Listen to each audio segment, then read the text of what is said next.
Hello, and welcome to the 10th episode of Medieval Beginnings, a new close reading series from the London Review of Books. I'm Irina Dumitrescu, a contributor to the LRB, and I'm joined, as always, by Mary Wellesley, who also writes for the paper on medieval literature. Hello, Mary. Hello, Irina. In the last episode, we examined a work of psychological realism written by the most famous author of the English Middle Ages. For this episode, we are looking at a group of texts that are decidedly more ephemeral and ambiguous. Short, anonymous, and fleeting, these are snatches of verse and song often scribbled into the margins of manuscripts, almost all of them appearing in only one book. Today's discussion is about Middle English lyrics. And if you have the Norton Anthology Middle English Lyrics, we will be cueing each poem by its number. And for those who don't have the book, we will be putting links to the individual poems online in the show notes. So, Mary, let's start with the basics. What is a lyric? And can you remind us what Middle English is? Okay, so Middle English is the form of English that is spoken after the Norman conquest in England of 1066. So it's an uninflected form of the language, or increasingly uninflected form of the language, and it has a lot more French vocabulary in it. And it's the language of Chaucer. It's the language of the Gawain poet. And so when we talk about Middle English lyrics, we're really grabbing together a whole load of really disparate texts and sort of putting them all together in a big lump because they share sort of similarities of linguistic feature and to some degree similarities of form. But pinning down exactly what that form is a tricky one. The use of the term lyric to talk about these kinds of poems or songs, if we might think of them as that, was really first used in the Elizabethan period. So it's not really a term that medieval people probably would have used about these texts. I think it's safe to say that there is an association with song and with music. We think that a lot of these texts originally went with music, and in some rare cases, the music still survives. But for the vast majority of them, we're dealing with texts that have become unmoored from their original musical arrangement. And sometimes there have been these acts of sort of musical reconstruction when texts have been sort of put onto some surviving music that doesn't necessarily go with it. And so I think a lot of the time we just have to assume that we don't really know how these sounded when they were being sung, but that they most likely were sung. So where do we find them today, and what kind of corpus are we imagining? How many of them are there? There are a lot. One estimate I read was that there were about over 2,000 lyrics.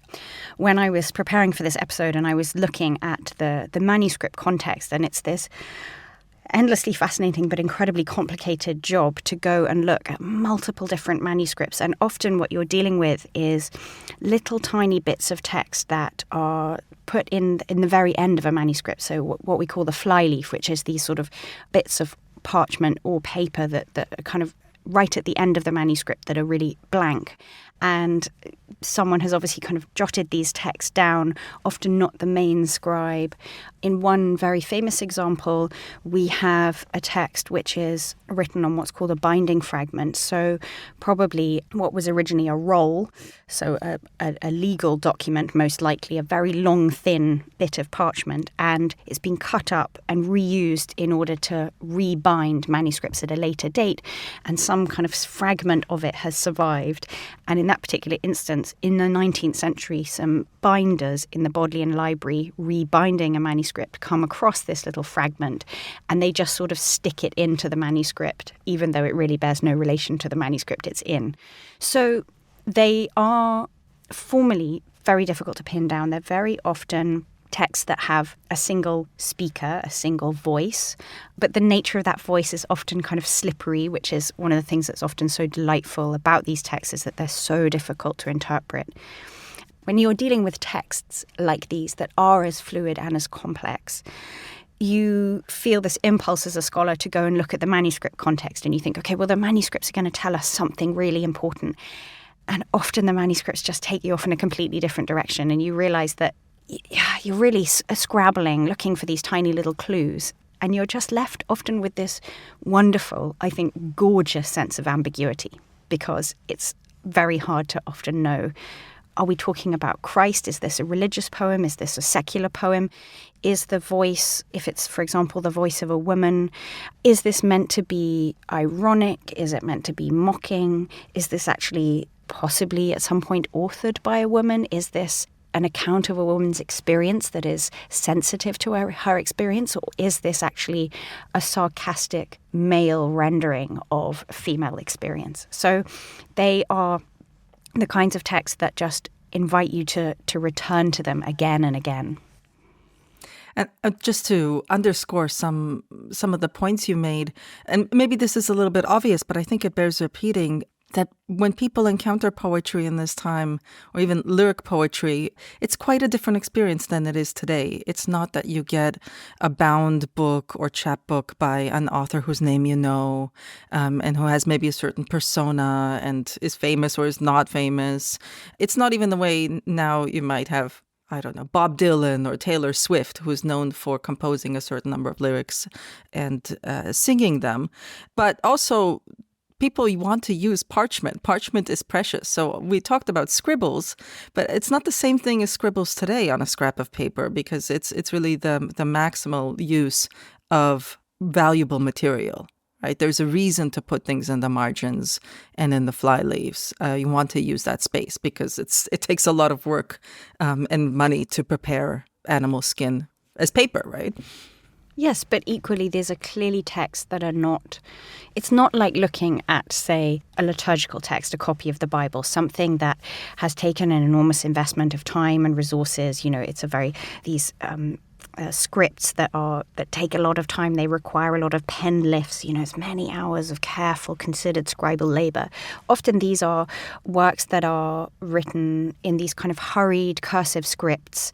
It's clearly someone wants to remember these verses. They are important, but they aren't given the same reverence that, for example, a Latin text would be given, especially a kind of Latin, sacred text.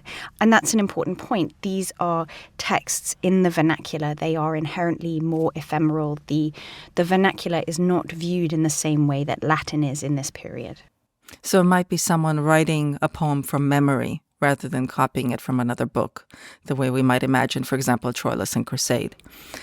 Exactly. And we have interesting evidence of that when sometimes we have a tiny little snippet of a text appears elsewhere in another manuscript context, and sometimes it's been seems to have been misremembered, or maybe it's a kind of version of the song. I often think actually when I spend a lot of time singing to my 2-year-old daughter, and I was thinking about this a lot in preparation for this episode, the way in which I kind of half remember these songs and I can't quite get the verse right, and everyone seems to have a slightly different version, and then I make up different versions because I don't really like the one that I was taught by my parents. And it really reminded me of these texts, that we should see them as these wonderful fluid pieces that, have become fixed in manuscript, but they had this gorgeous fluidity when they were out in the world, and they were probably very changeable. And we see that when we try to interpret them.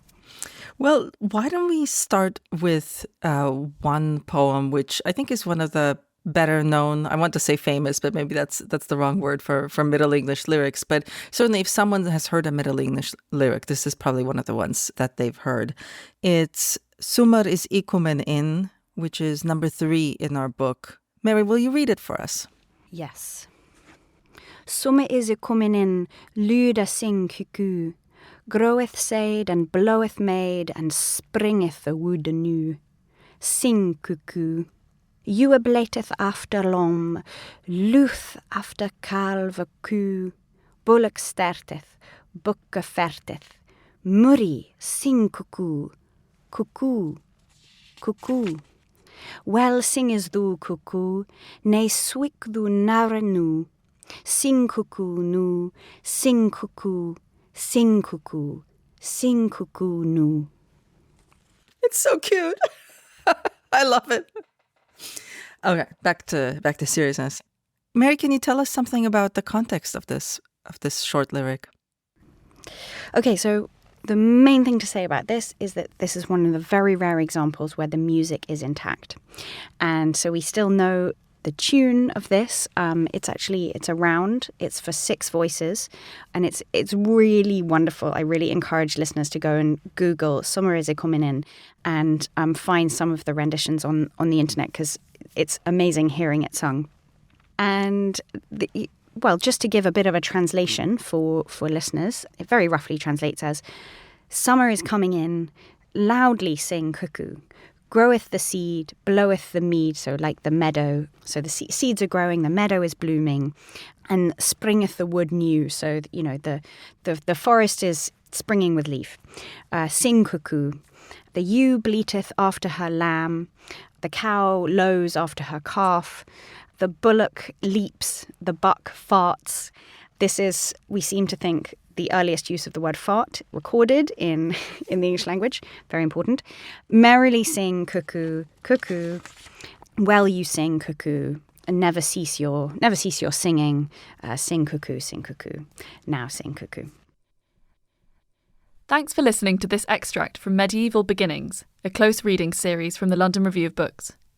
To listen to the full episodes and all our other close reading series, sign up to our close reading subscription. Go to lrb.me/close readings or click on the link in the description.